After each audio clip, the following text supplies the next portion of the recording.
You can find out more information about us on our website, braintreechamber.com, and through our Facebook page and LinkedIn pages. Want to thank the mayor's office for being here. I know we've had a few other registered. I see Town Councilor Stephen O'Brien was able to join us this morning. Just scanning through. If I see anybody else, be sure to mention that. Senator Keenan and Representative Mark Cusack are expecting to be here also. They also were very accommodating early on with some of the updates that we had. I am recording this, so everybody heads up on that.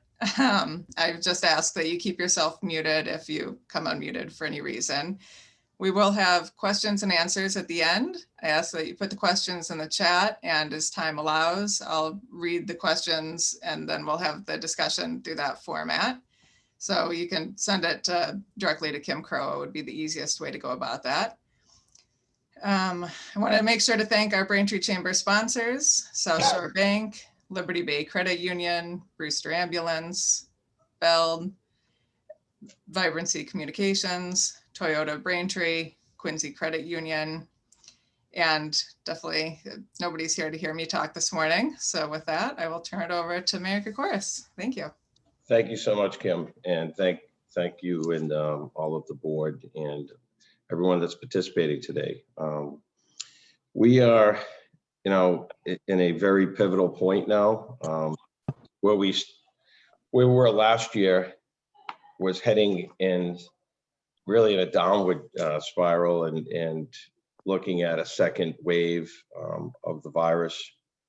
And here we are with vaccines, probably enough vaccines to vaccinate everyone. So I definitely would ask anyone that has been vaccinated to make an appointment. And it only hurts a little bit. And I think that's really the difference between where we were last year and where we are this year.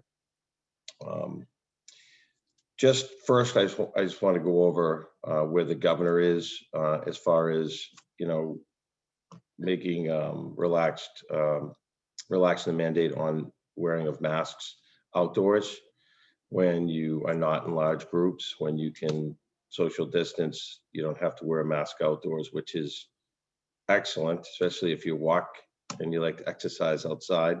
It's great to not have to wear a mask, and we've reached that point where our numbers are down. I think we had 2 cases yesterday, so we've stayed in the 10 or under for the most part here in Braintree. So as of May 10th, we're going to see phase 4, step 2. And one of the things is that I know there's some communities that, the mayors in those communities don't feel comfortable moving into the next step because of their infection rate and lack of vaccinations. We're not one of those communities.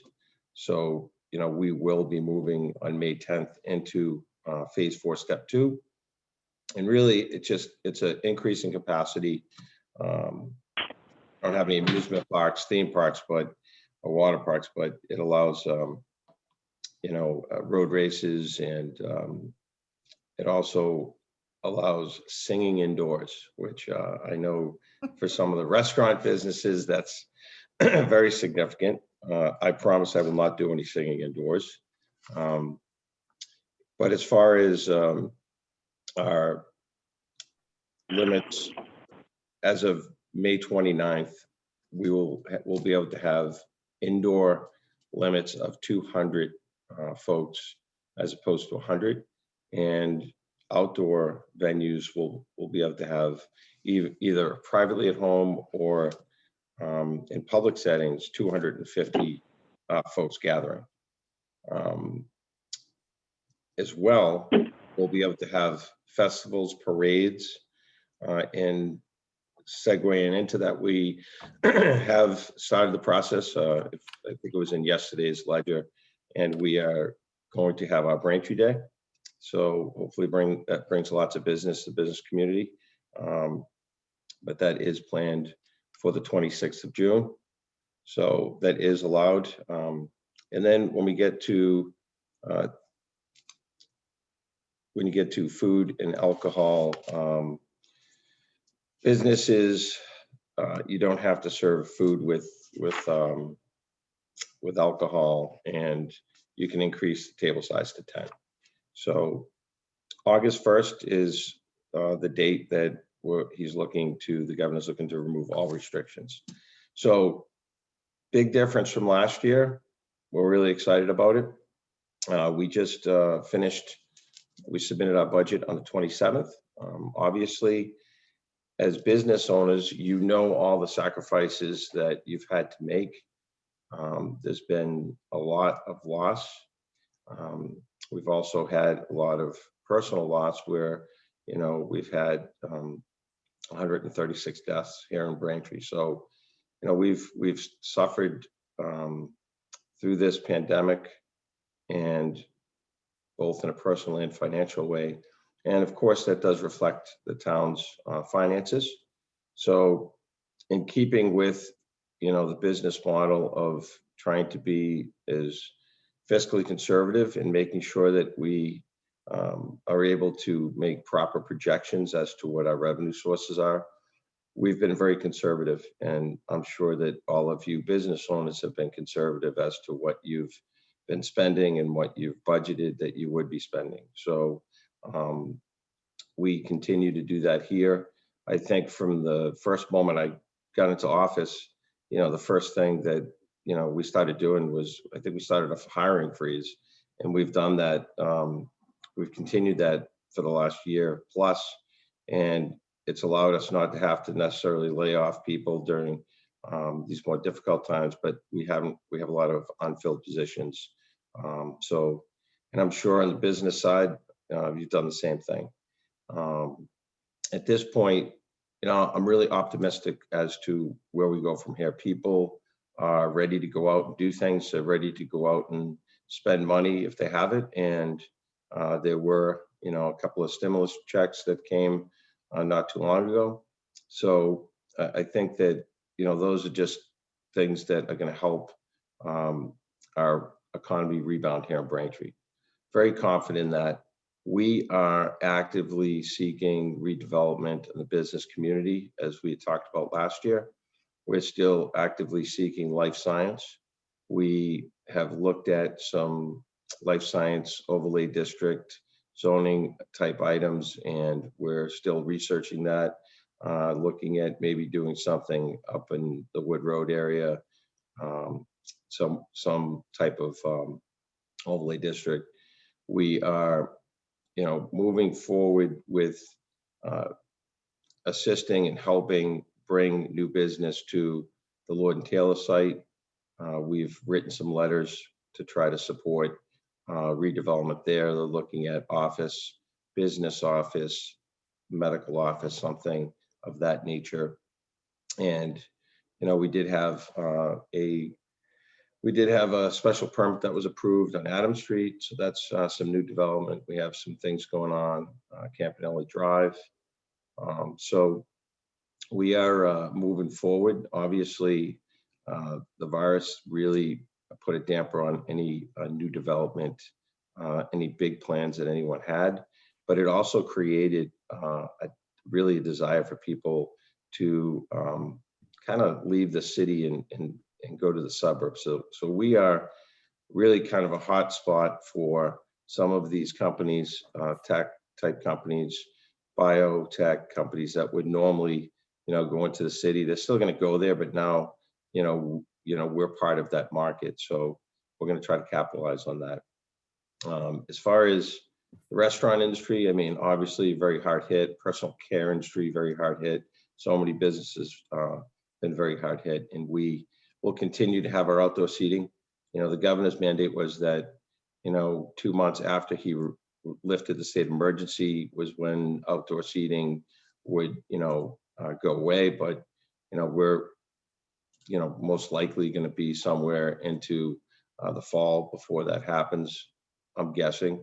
But, we'll work with businesses to try to continue to do whatever we can to help them promote their businesses, as well as bring in new business. So we do have a grant right now that is kind of, we've only, I think, awarded one. I think we're about to award our second. It's $10,000. So initially it was just for rent for 2 months, maximum of 10 grand. Um, that grant is still out there. It's available. It's $320,000. So we've only issued 10,000 from it. It is, there are some restrictions to it that make it a little more difficult as far as income is concerned. It's really made for small businesses, really small businesses, and I would just say anyone that has a small business, um, 5 or less employees should really look at it. It's on, I believe it's on our website, but you could call my office at 781-794-8100 and get all the information on that. There's another grant that we are using for, um, they targeted South Braintree Square, and they're working with us to do some marketing efforts there. As we go through the squares, early on, we started to put signage up for public parking. We'll continue to do that. We'll continue to let people know where the parking is to try to get people into the squares and find parking.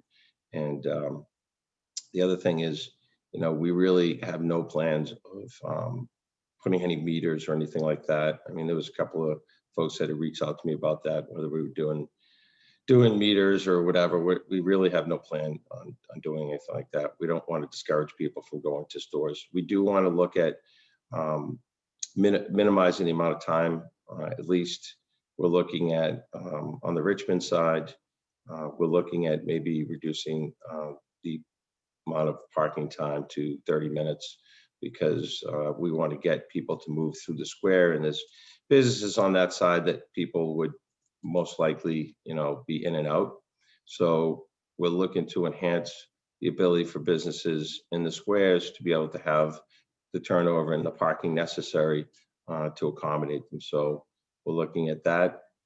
Um, as far as the landing, we're going to continue to work for more parking, exposure really to where the parking is. And we're in the middle of working with the T as far as coming up with some plans to utilize some of that parking when during non-peak times and try to come up with some fair rate so that the businesses could have employee parking and things of that nature. So, we're, you know, when you look at the big picture, we put together our master plan steering committee, and the three business, the folks that are part of the business community are all small business owners.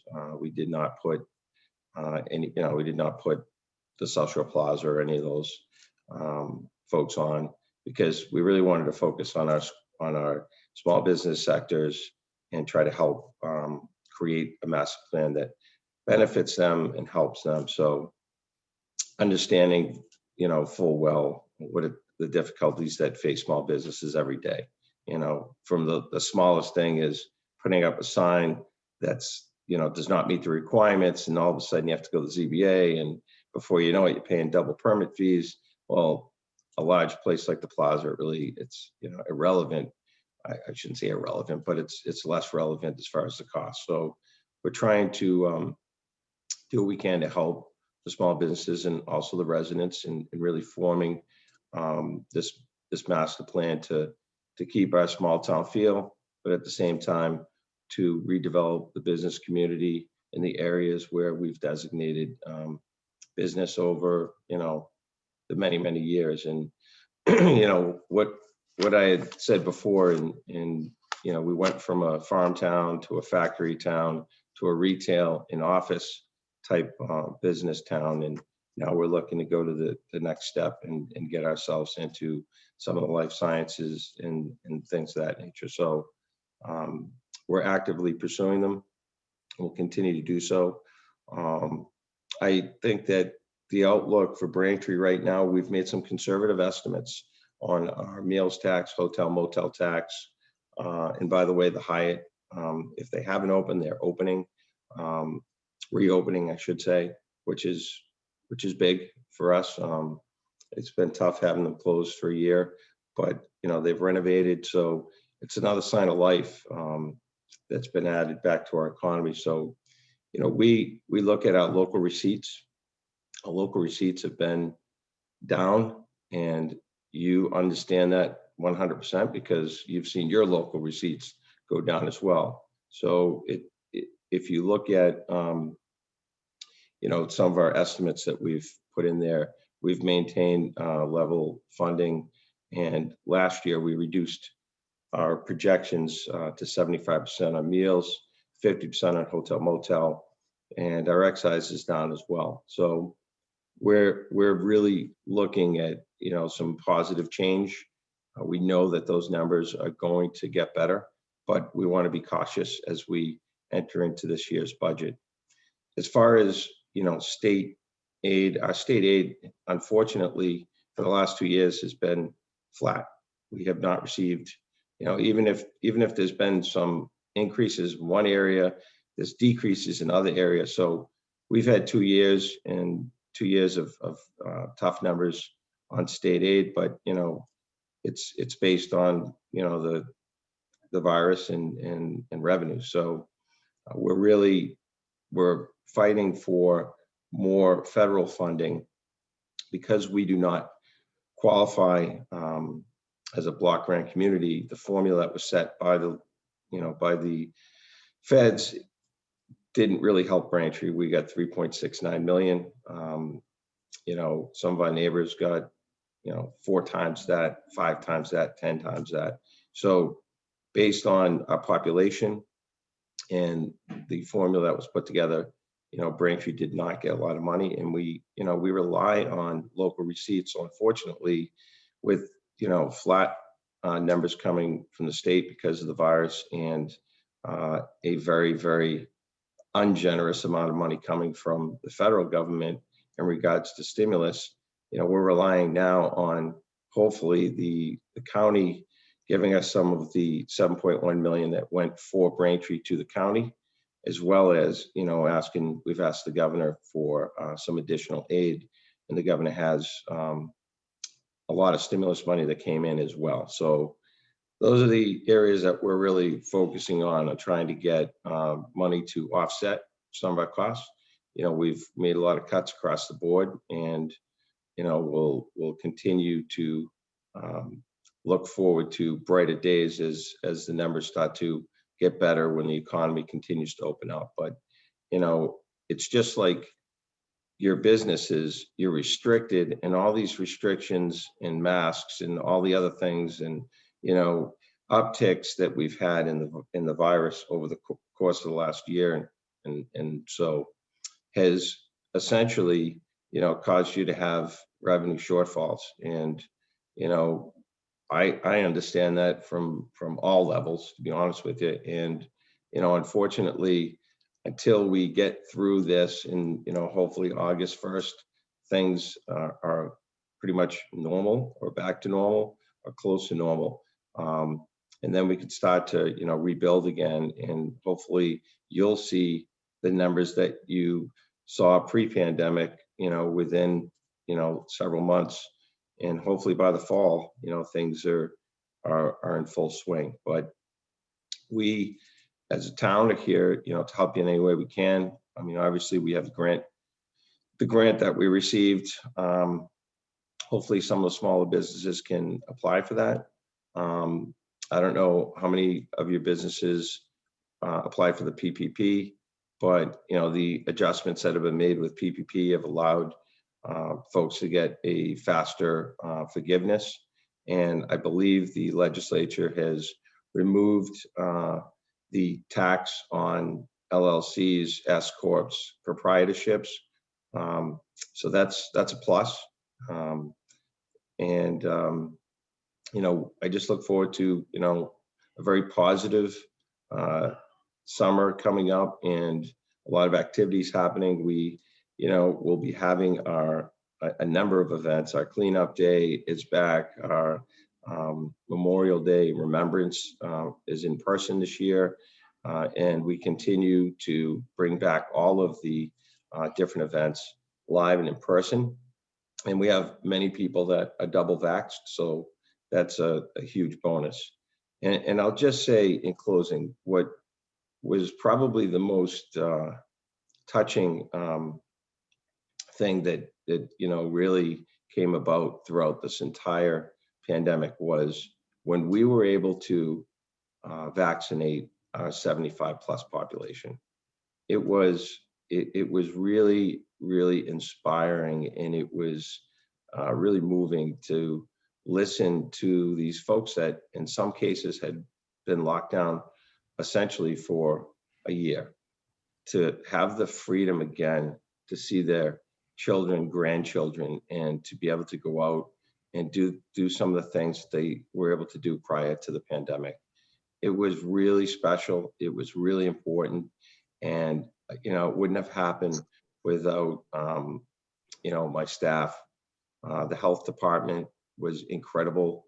The nurses that both work for us here at Town Hall, but also the school department nurses, all of my staff here, just every Saturday we're here to make sure that, we had an efficient process, and it worked very well. But it was probably the most positive thing that I've seen in a long time, and it really it really touched all of us here at Town Hall, and we were glad to be able to do it. So I just I want everyone to think positive and look at these coming weeks, months as an opportunity for us to rebuild and regrow our economy here in Braintree. Thank you, Kim. Thank you, Mayor. I appreciate your time. We have a couple questions coming in, but I did see Senator Keenan was able to join us. And so I just wanted to ask Senator Keenan if you had a few minutes to say hello, give any updates on the state level that might be applicable here. Sure. Well, good morning, everybody. It's great to see you. Good morning, Mayor. Talk about timing. What a time to come into office a year ago. But you've done a great job. You've been a steady hand during some really, really difficult times, and it's been great working with you and with your team. It's Braintree's in good shape. Braintree has weathered the storm, I think, better than a lot of other communities. And they've done it with limited resources. The mayor is right when it comes to state aid. We haven't been able to do what we would like to be doing, or what we would have been doing absent the pandemic. When the pandemic hit, we were fearful that there would be 10% cuts in local aid to communities across the Commonwealth. We were able to use a kind of a combination of federal money, and then also the state's rather healthy at the time stabilization account, to make sure that local aid at least stayed level. And it wasn't the increase that I know the mayor would like to see. It wasn't the increase that we would like to see. This year, we were able to increase it, at least for the upcoming fiscal year. The projections are that we will be able to increase it modestly. And the mayor's right, it's not a big increase for Braintree. Some other communities will see a larger increase, particularly in Chapter 70 education funding, because the way the formula has been reworked on the Student Opportunity Act, there's more of a focus on English language learners and the poverty rate and population, things of that sort. So in some ways, Braintree's success in terms of what people working in the community and making a living in community hurts it a little bit when it comes to local aid. But we're trying to do our best to get the funding to it. And in the case of Braintree, it's an easy request from the mayor, and because we know that if the money goes to the town, he's going to spend it wisely, and so we appreciate that, and we appreciate his partnership and really his steady hand during a very, very difficult and challenging time. And so Braintree's in very good hands. And just a quick update on where the state is financially, so that we can kind of get a sense of where it will be in terms of local aid, if not this current fiscal year, but then the following fiscal year. Our revenues have rebounded pretty well, better than what we expected. And there's still a little bit of cautious optimism, but there is optimism out there that the revenues that will come into the state through the various sources will continue to increase. And so we're looking forward to that. We're looking forward to renewing our efforts to give as much local aid and to as many resources as possible to our local communities. And just to give you another quick thing, because I see the chair of the South Shore Chamber, Peter Foreman, on the line. In the Senate anyway, we're trying to figure out what Massachusetts is going to look like after the pandemic. And we held a listening session the Reimagining Committee, Reimagining Massachusetts, post-pandemic Massachusetts. We had a listening session here in this region. And I thought Peter Foreman made a couple really interesting points. One was that the formula people use when they decide where to live has always been a function of how far are they from the hub where they work and how much of a commute in terms of time are they willing to tolerate so that they can get more house for their dollar. That has been the formula. I think he's right when he says that that formula is going to change because some people will be working remotely over the course of the next several years and perhaps from going forward. It may be just a complete and total change in the workforce. So people will be at home more instead of just Saturday and Sunday, maybe be Saturday, Sunday, Monday, or you throw in a Wednesday, who knows? But what he pointed out, and I thought this was telling too, and then the town manager in Bridgewater, I think it was, pointed this out, is that people are going to expect more from the communities in which they live because they're going to be spending more time there. They're going to want to have sidewalks. They're going to want more recreational opportunities, passive and active. They're going to want more vibrant business districts because they're going to be doing, spending more time there, maybe working from a coffee shop or whatever. And so the mayor's focus on the business districts in Braintree, I think is right on. Braintree has so many of the other things: passive, active recreation, active community, volunteer opportunities. It has so much going for it. And those business districts, I think his focus is really right on. Those are going to be very important to people, more so than in the past, as they find themselves spending more time in their communities. So we're going to continue to work at the state to try to get as much funding through different grants and programs out to the communities. And again, Braintree is one of those communities where the money is going to be well spent and put to good purpose. And then just finally, if the mayor touched on it a little bit about unemployment, and we are still getting a lot of calls in the office from people who are filing for unemployment or waiting for the unemployment checks. The state has, in the last several weeks, really slowed down the response. Part of that was triggered by making sure that the fraud that we all read about from these fraud rings was addressed as much as possible as benefits were being distributed to people. That has slowed down the process. And then there continues just to be a large volume of cases. So if you have former employees who are calling you and saying, hey, can I come back? And or my unemployment's not working, and I know you don't have a position, do you have any suggestions? Please have them reach out to us and we'll try to get them through the unemployment process. And that goes with employees as well. If there's anything that we can do to help you help employees. And then just a quick note on a couple of things that we did do to help small businesses. For those that did get PPP loans, the grants loans that became grants, those will not be included as taxable income when you do your taxes. And that was I think a very important thing for the legislature to do on behalf of small businesses. And there's a lot of other things that are in the works for small businesses, things that we have done, things that are in the works. And so it'll continue to be a focus of ours. So I just want to say thank you and good morning to everybody. And Mayor, thank you. It's always been a pleasure to work with you and your team. And anything that we can do at the state level for the business community, for the local government, please do not hesitate to reach out. Thank you, Senator Keenan. And just while I have you, I know the substantial increases on the unemployment insurance is Yes. a major issue for a lot of our local businesses. Is there discussion at the state level for any way to address that? Yes, so we basically work to kind of keep the same schedule in place initially and to keep increases as low as possible, rather than pay the federal government the interest rate that they charge when they advance our trust fund with money. So basically, we have a trust fund, we pay benefits. To the extent that we go into a deficit, the federal government puts money into that account, and then they charge the state interest.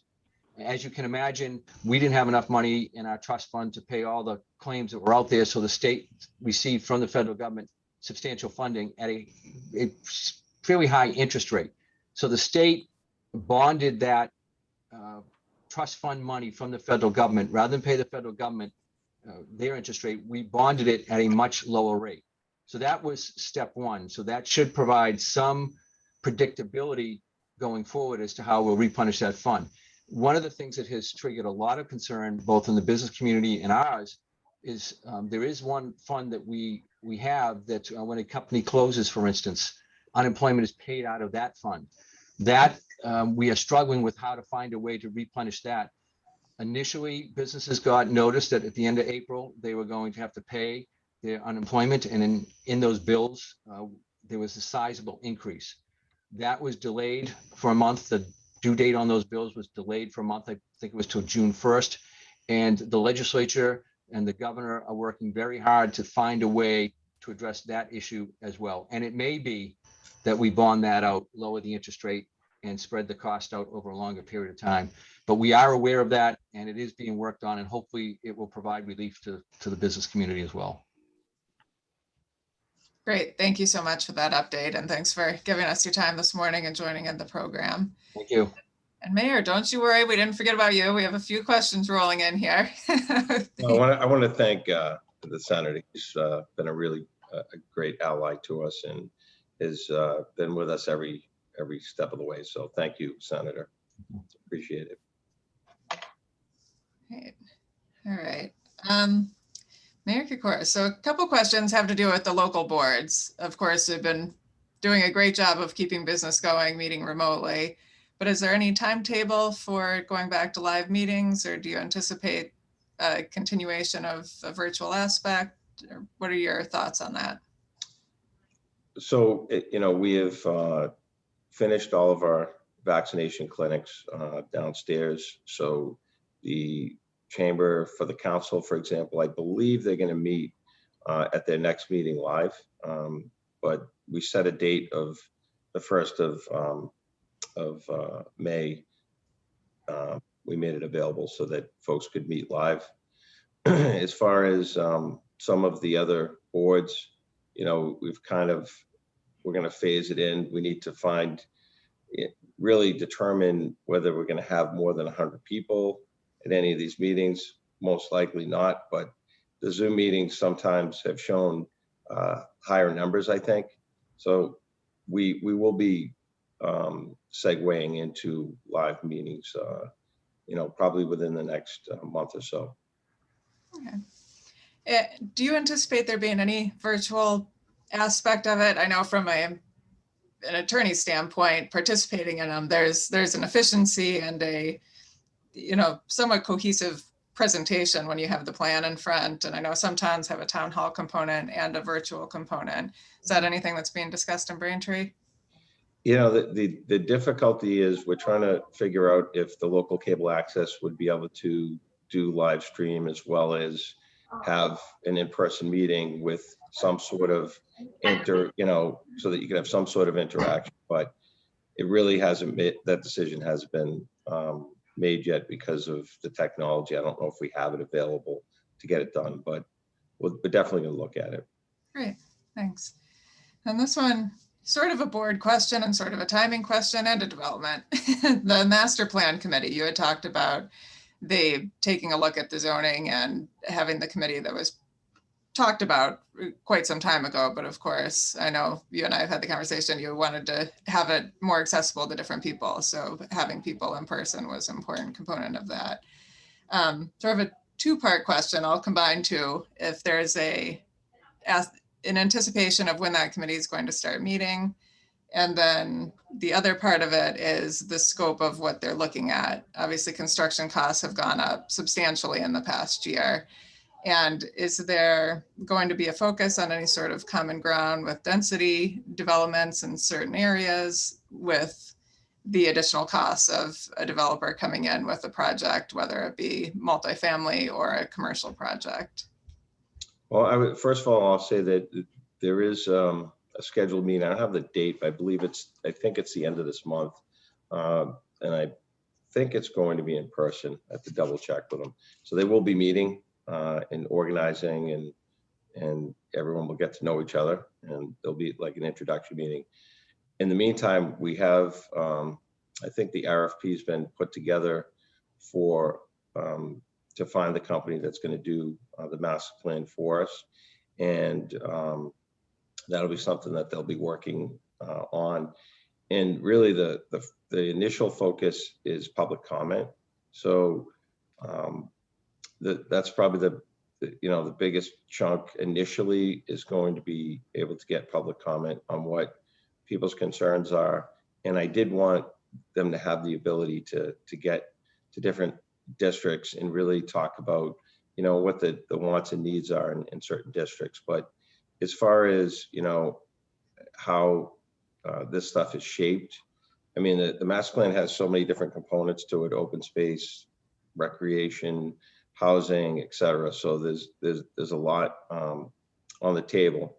But I think that as they move through it, they'll be able to have those conversations, and the consultant will be there to help them. But it's really going to be up to the committee to come back with recommendations that make sense in different areas. So I think that's something that I wouldn't really have an answer on today. But what I will say is that when we look at areas that we're trying to redevelop for something like life science use, you know, there is a need for life science companies to possibly have a little bit more density or lot coverage or something of that nature. So, you know, we'll look at some of those things, and these are, you know, areas that basically are off the highway and are close to a part of really an industrial component or a commercial component, as we call it now. So, but I think that what you'll see is as they move through the public discussion portion and make their way through the different sections of town, you'll see recommendations that come back that are really based on what the needs are in that particular, maybe that particular square or that particular section of town. Great, thank you. And this one sort of dovetails into it, but with post-COVID habits changing, anybody who's walked through a mall in the past year can see the limit of the in-person sort of inside retail experience and an emphasis on anything that gets you outdoors. Has there been any discussion of additional recreational opportunities, combining restaurants, recreational areas, and Braintree, particular areas that might be set up for a business to come in that performs something along those lines? So as far as the plaza, you know, so the plaza, obviously, we're pretty much probably where we would have been 5 years from now.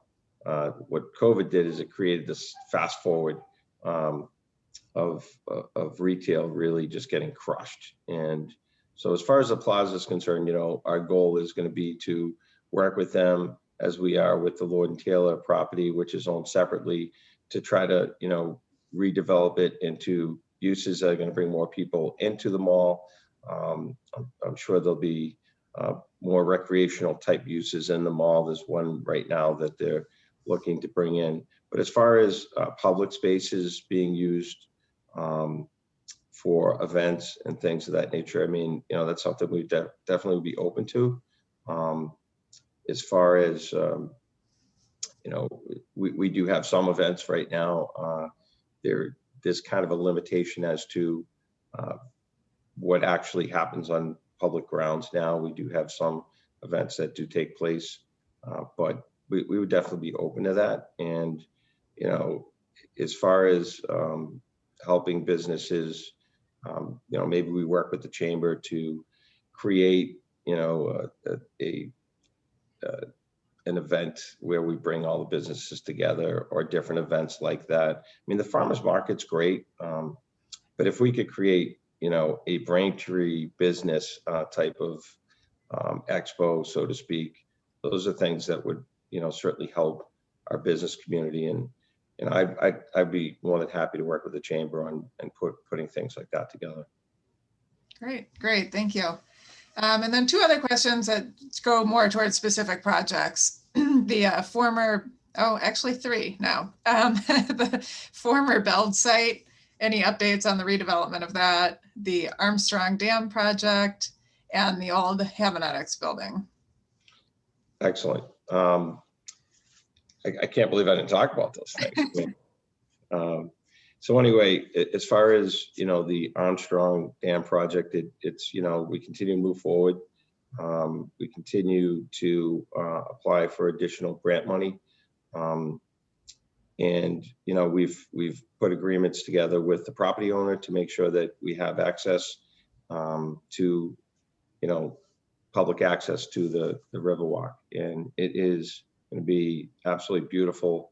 You know, it's amazing because when you go out and you take a look at the site, I mean, obviously it's fenced off right now, but what you're going to see is similar to what you see when you go up to North Conway, New Hampshire. You know, if you're in North Woodstock or Lincoln and you go down to the rivers down there, there's large outcroppings of ledge and you know, this beautiful flow of a river coming through. And that's what you're going to see up with the Inadequate. And Kelly Phelan has just done such a great job. She runs our conservation department. And I can't say enough great things about the work that she's done. And this project is just, you know, an amazing project. So it you know, enhances the marketability of that particular site. And as far as the Hamanetics property, you know, they have done their, you know, they continue to work up there and done their site plan review. And, you know, we are just waiting for, you know, a life science business to come in there. It's just perfectly situated. And based on what used to, you know, what work used to happen there, it's definitely the right place for it. So we're just waiting for the luckiest life science company to come to Braintree and be the first on Wood Road. And in regards to the, there's actually another thing I want to talk about after I talk about the Allen Street property. Allen Street property, we set up the bid process so that we wouldn't get kind of tangled up in the purchase and sale agreement. So we have signed the purchase and sale agreement. We have received funding. We have non-refundable money, and you know, there will be 25%. There'll be 15% affordable plus another 10% of workforce housing. So it's 44 units. It's, you know, just looking at the plans, it's a beautiful redevelopment of that site, and it's going to completely change the look of Allen Street and the look of that property. So we are moving forward. Wynn Properties is the company. They've done some really beautiful work. If you look at the Watson in Quincy, it's a perfect example of the great work that they do. So we're really excited working with them, and we're moving forward with that. In addition to that, it's actually two things. We are working towards getting to our 10%. This will help us with 44 units. We're also working with Windjammer. So Windjammer is actually across the pond, and it's in Councilor O'Brien's district. And we are working with them to, you know, try to buy down 25% of the units, make them affordable.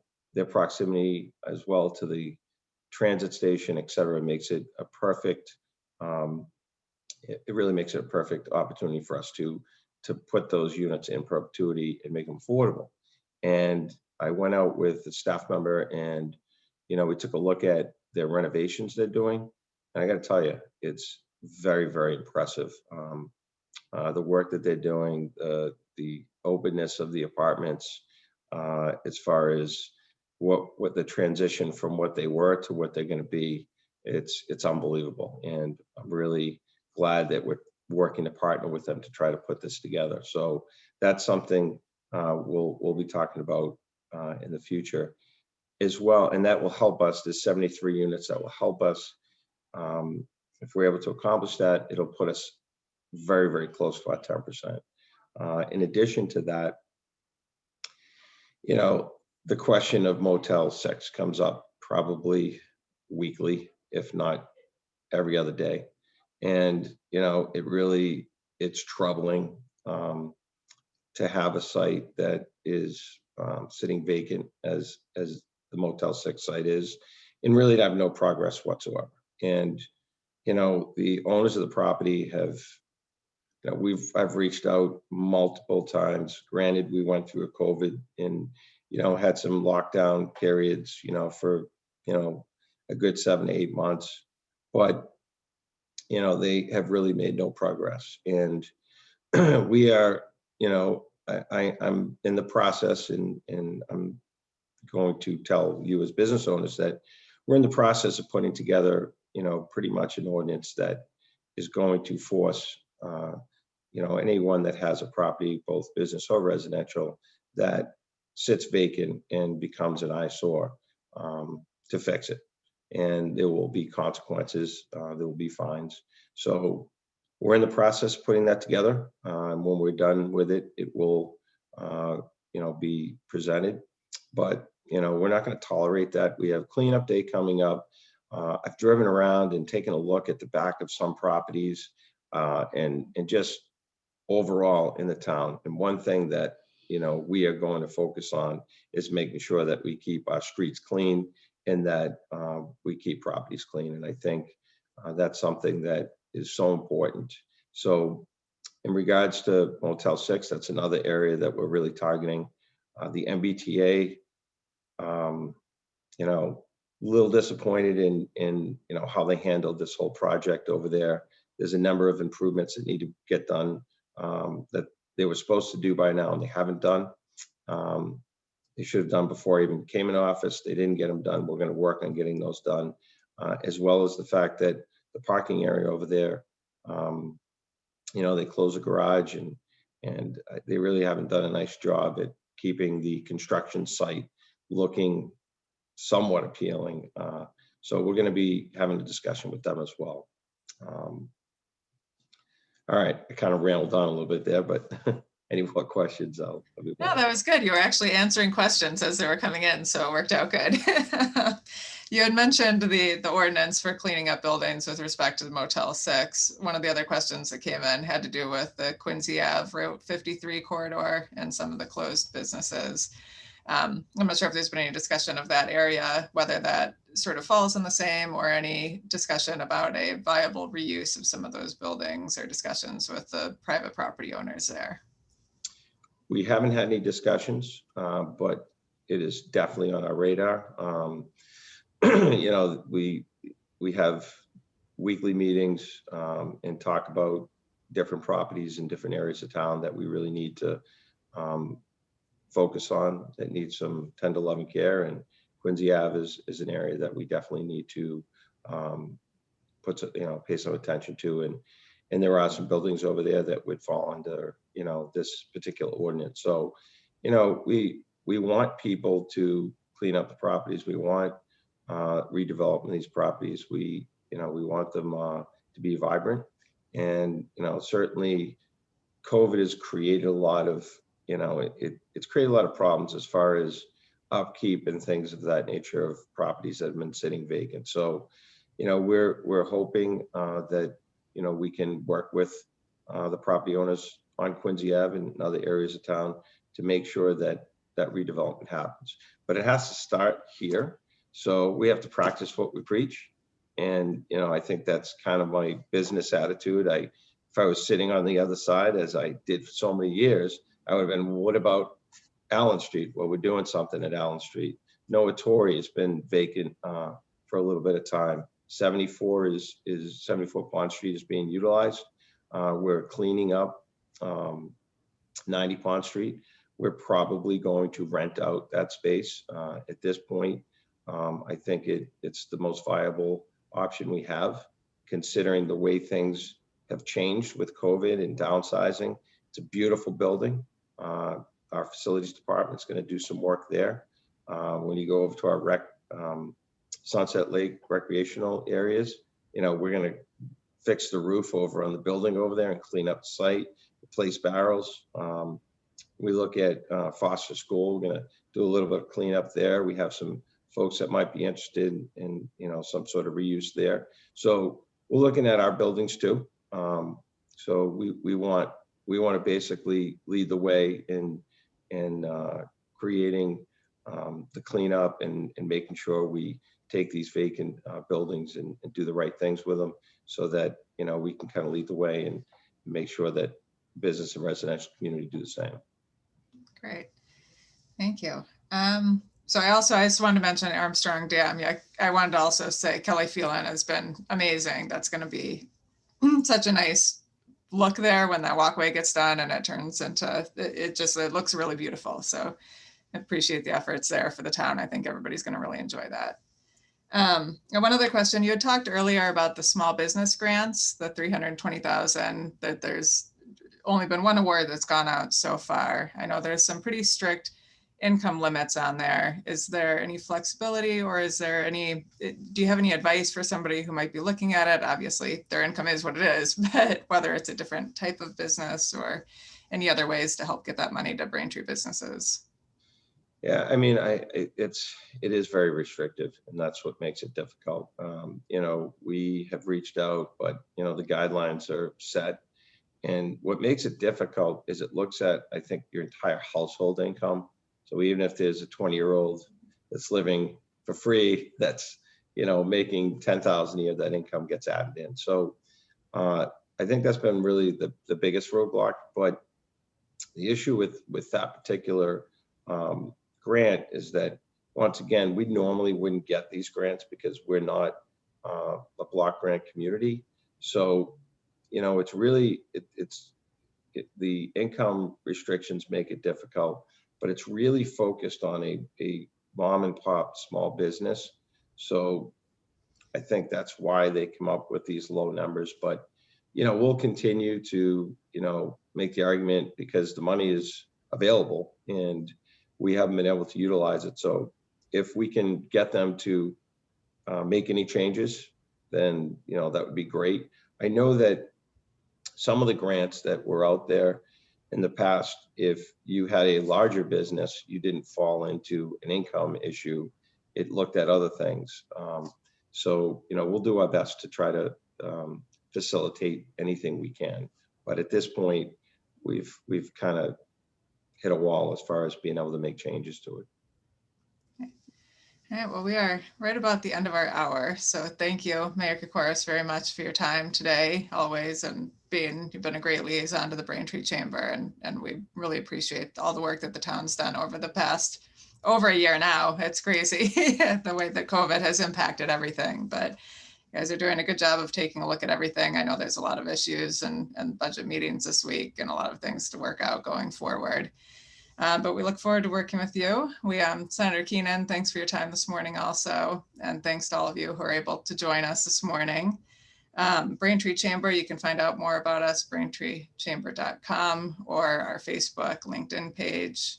We look to be a voice for the business community. So I encourage you to check out our membership options, both Braintree, and then a bigger membership with South Shore Chamber pulls in Braintree Chamber also.